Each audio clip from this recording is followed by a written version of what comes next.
आज खरं तर डॉक्टर विश्वास पाटील सरांबरोबर रायगड पाहायला आलोय.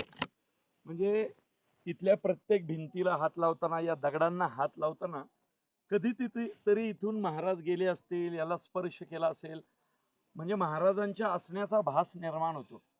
आणि आपल्या लोकांनी काय केलंय बघायचं तुम्हाला.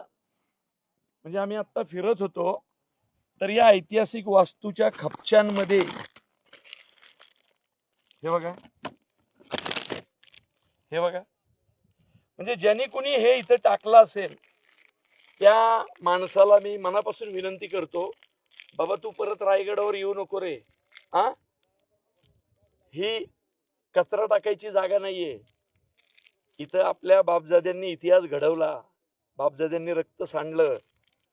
त्या छत्रपती शिवाजी महाराजांची ही पवित्र भूमी आहे. आजही महाराज इथं आहेत, ते कुठेही गेलेले नाही, त्याचं भान ठेवा. हा,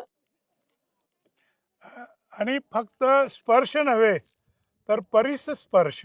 वा, म्हणजे लोखंडाला स्पर्श झाला की त्याचं सोनं होतं, तसं महाराजांनी या परिसराचं सोनं बनवलेलं आहे. परिसराचं सोनं बनवलेलं रायगड आहे. दाखव ना, जगदीश्वराचं मंदिर दाखव. एवढे सगळे पर्यटक येतात, त्या सगळ्यांना एकच विनंती आहे, बाबांनो आपला रायगड स्वच्छ ठेवा रे. निदान रस्त्यावर पडलेला कचरा आम्ही उचलू तरी, पण असं दगड्यांच्या खापच्यात घातलेल्या या कचऱ्यांचं आम्ही काय करायचं रे? कुठं कुठं शोधून काढायचे. हा, जपून. आपल्या राजांचा आहे हा किल्ला, रायगड आपला आहे, आपली राजधानी आहे बाळांनो. काळजी घ्या. चला.